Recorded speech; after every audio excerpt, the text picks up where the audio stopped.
ndanezerewe cyane nuko mpagaze hano imbere zanyu, akaba ari nabwo bwa mbere nari nshitse hano mu rusengero. Tukaba rero dushima urugweze mwatwakiranye, ariko nubwo umwanya ari muto mumbabarire mvuga akantu gatoya. N'akantu kanshikiye nibaza ko kugasangira twese hogira kumbure ico nunguka kurushiriza. Naramaze igihe nibaza nti buriya hano ku isi ko twama tuniganira ibintu, turondera ibintu, hanyuma umwigisha akatubwira yuko Imana itaturemye kugira ngo tube abakene, ariko tukabona hariho n'abakene. Abakene nabo bakaba bafise ingene biyumvira. Ibyo bintu mbandanya ndavyibaza igihe, kuko navuga nti none barya b'abakene burya nta karengane barimwo.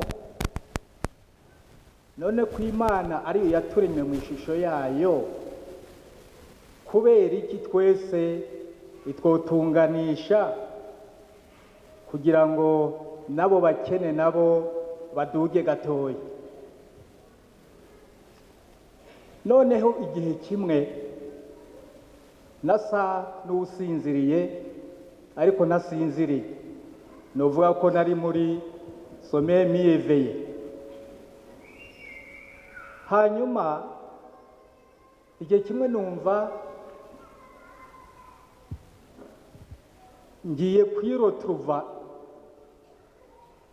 muri situation numva yuko ibintu byose ndabifise, nkumva ibintu byose ndabifise ariko ataco mfise. Muri uwo mwanya ngira ngo ntibyamaze, ngira ngo nk'imisegonda nimbabaye myinshi nkari nk'itanu. Muri uwo mwanya ndanezerwa cyane kuko nabona ibintu atakintu nshaka, kuko byose nari ndabifise, ariko en realite ntaco nari mfise.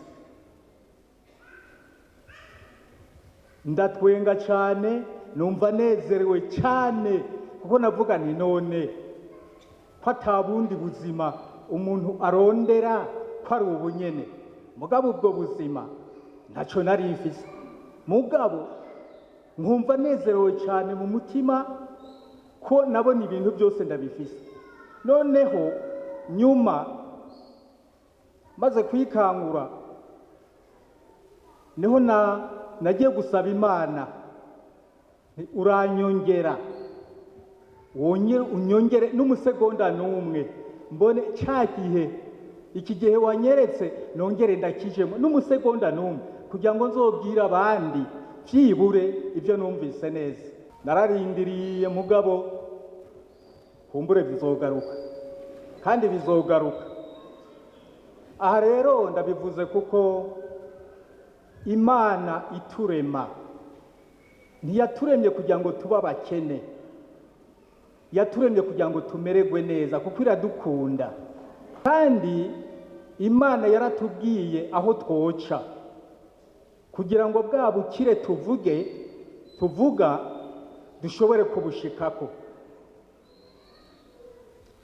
Uwigishije yavuze ati tube munsi y'uburongozi. None ko Imana yo yaturemye, twemere tube munsi y'uburongozi bw'Imana bwa Yesu Kristo. Kw'icyo gihe ndibuka ko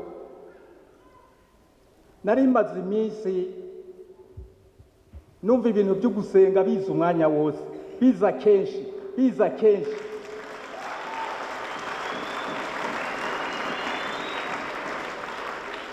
nza kumva ibyo bintu bishitse niho namenya rero yuko Imana wewe mu mutima ukumva uri kumwe nayo izogushikana kuri vya bihe. Mugabo ikigoye ni ukugira ngo wame muri iyo situation uba kuri iyo nivo umwanya wose, ntibikunda, kubera ko umuntu araja mu bintu by'ubuzima, mu bintu by'akazi no mu bindi bibazo. Mugabo bishobotse yuko ico kigezo wocamamwo nawe wokwama, naho woba uri umukene harya hanze, nta mukene haba. Umukene no kutamenya Imana nibwo bukene.